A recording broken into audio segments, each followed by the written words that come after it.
Terra Leak 2.0 revealed a lot of stuff to us, stuff that I haven't even like gone over yet. Everyone's been so busy, playing Legends ZA, talking about the new leaks for the game, Generation 10 leaks.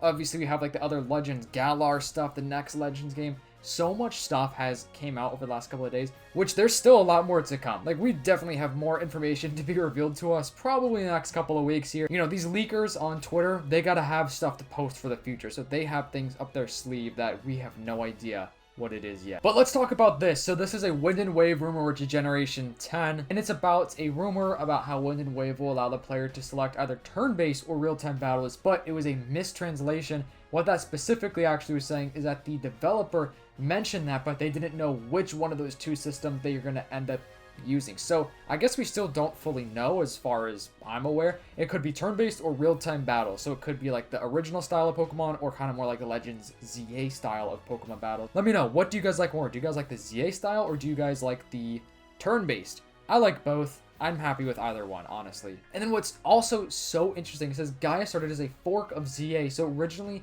had a weird shooter real-time battle system. This was reverted later, which is so interesting, as a fork of Legends ZA. So there's going to be a little bit of the ZA DNA in Generation 10.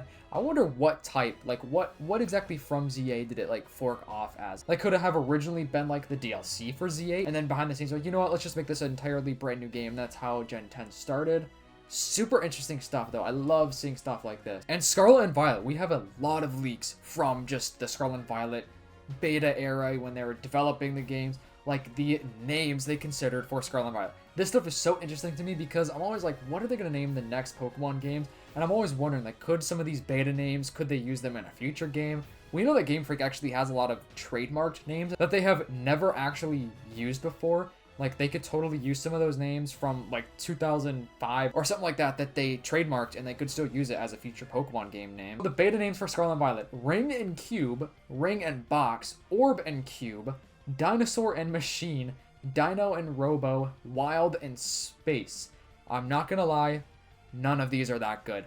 I mean, I like the name Wild and Space, is kind of cool. Ring and Cube is kind of cool, but I definitely think Scarlet and Violet were way, way better names. We also have beta names for the Paldea region. We have Pandel, Pandea, Parda, Opinia, Topinia, Paneria, Pandelia, Palda, Pinia, Panagoria, Parnia, Parnia, Pandor, Pangora, Agorpara, Panadia. This is just so cool to see because you could totally see kind of like where they were going with the name and how they eventually chose Paldea. I actually do like Paldea a lot, but some of these are actually pretty interesting here. But I also want to ask you guys, which one of these names would you prefer if they didn't choose Paldea?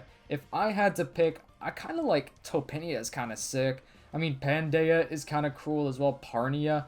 They're all kind of cool. I mean, Pandora and Pangora remind me of, like, Pandora, Avatar. Cool names. I love seeing stuff like this. If you guys don't mind dropping a like on this video, let's try to hit 200 likes today, if that's possible. Maybe subscribing, turning on those post notifications so you don't miss Pokemon news, leaks, and updates. Guys, the next couple of months of just Pokemon leaks and news is going to be huge. We have Pokemon Day 2026 coming up in just a couple of months. That's in February, and we're going to get a huge new reveal. Probably Generation 10 is going to be announced then. And of course, just all these other leaks and future games. It's a wild time right now for Pokemon. Just think, somebody responded to this post about the alternate names for Paldea, and here's some interesting bits from the Spanish notes, because the Paldea region is based on Spain, so it makes sense, like Spanish stuff. Topinia, no good, as topo means mole, animal in Spanish. Paneria, no good, as it is too close to Pandaria, bakery in Spanish. Pandea, okay, the favorite among Game Freak's suggestions. Also, PR and Nia are Spanish-like sounds. Pretty interesting little facts right there. We also got some Poketopia leaks to go over, which this game seems interesting. I'm definitely going to get it. It definitely looks a little funny. Now, I always thought this game literally looks like a Switch 1 game. It looks like a mobile game, even. It's actually going to be a Switch 2 exclusive, which I was always wondering, like, why is this going to be a Switch 2 exclusive? And I had somebody comment, well, it's probably because they want to eventually put Generation 10 Pokemon in it, which makes total sense as to why they would make it a Switch 2 exclusive, because Generation 10 is going to be a Switch 2 exclusive. Meaning, if they had Poketopia on the Switch 1, and they had, Gen 10 Pokemon on a Switch 1 Pokemon game, it just wouldn't really make sense. It'd be kind of weird. So that's probably exactly why. Makes total sense to me. I still think the game should be on the Switch 1 though. I think a lot of people will be upset when this game comes out and it's on the Switch 2 only, because a lot of people are not going to have a Switch 2 by this point. A lot of people are going to get a Switch 2 in a couple of years, which is, sad for the people that want to play some of these new Pokemon games. Right here it says Poketopia actually started development in 2021 as a Switch 1 game codenamed Oasis, and it was originally considered a spiritual successor to Pokemon Let's Go, which is interesting, kind of weird. Had connectivity with Pokemon Home. The idea was to reuse assets from a top-down perspective Pokemon game, as Game Freak probably won't make those anymore, which that's not a confirmation that they won't ever. I do think that they will, especially for like black and white remakes. I made a whole video talking about the black and white remakes. They're going to happen eventually, but they're not happening anytime soon. That's hopefully going to be a top-down style game. The original game was canceled. It was later revived as another project with codenamed Mega Oasis for the Switch 2, using the same idea of building your own region, but as a spin-off, which is interesting here. Weird how it started off as like a successor to Let's Go. Like, I wonder if it was supposed to be like Let's Go Johto. That could be a possibility. Probably not though, but still very, very weird. I'm actually surprised we haven't had a Let's Go Johto, especially since I feel like the Johto region it needs another game. We need another Johto region game, and I feel like a Let's Go kind of style, but if they added some more stuff, than the original Let's Go games did have, I think that would be great. I think it would be really cool to go back to Johto. I really thought that the next Legends game was going to be a Johto game, but it's going to be Galar. The Galar region is the next Legends game, which is kind of cool, actually. I'm actually looking forward to that. Let me know, what is your favorite region? And if we could have a Legends game on any region that we haven't had so far,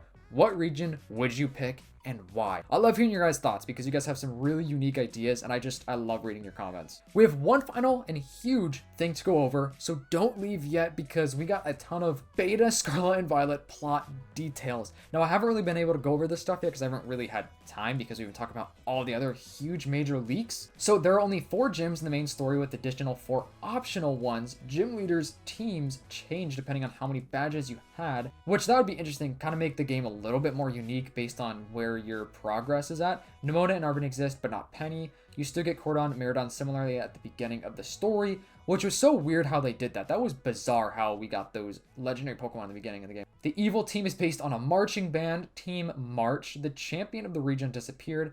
However, the commander of the Team March called himself the acting champion. Jack is a central character to the story. He later reveals he's the 4th gym leader. After defeating Jack, the Team March appear and almost defeat the protagonist, but Cordon and Miraidon finish healing just in time and defeat the evil team. The legendary takes the protagonist, Nemona, Arven, and Jack. I'm not even sure if I'm pronouncing his name right, or is it Jock? I actually, not sure on that one. It takes them to a legendary island that people think was just a myth. The island looks like 10 millions in the past, future, depending on the version. That would have been cool. I wonder if that wasn't in the game because they're planning on Generation 10 being an island-based game. I mean, we did get, like Blueberry Academy, which is like technically an island in a way, but I wonder if they were saving the island stuff more for Gen 10. Many Cordon and Miraidon also live on the island. Jack upgrades the Pokedex to include a new island, and you get to name the island. In the legendary island, there are trials like in Alola. Nemona specifically mentions that it reminds her of the trials of Alola from a long time ago. I personally am really excited for all the island stuff with Generation 10. I think it's pretty sick. From here on, true open world begins. You can freely travel between the main island and the legendary island. You can choose to go back to complete the 4 remaining gyms in the island or do the trials. 3 characters find memos written in modern characters. On month day, I was brought to a mysterious island by legendary Pokemon. There are a few Pokemon. The land is barren. This is a harsh place for Pokemon to live. Seems like there was a civilization here. The civilization has perished. The time has passed. Can't I save the Pokemon by activating this machine? On month day, it worked. The machine activated. This machine seems able to influence the environment of the island. I will make this place a paradise for Pokemon. I was known as the champion back home. I was so absorbed in researching the island that I was called a liar and stripped of my title. I'm worried about my family I left behind. I'm sorry. You can complete the trials in any order. So all that was like little notes that they found, which is really interesting dialogue right there. Then it says you can complete the trials in any order. One of the main characters has a big realization that leads to some personal growth. In the first trial, Nemona realizes she was bound by academic credentials, but realizes that a life on the established track is boring she vows to find her own path. In the second trial, Arven realizes that despite his talent have been going with the flow, he vows to stop his way of life and to live by utilizing his talent. In the third trial, Jack admits he's a part of the evil team, but vows to quit.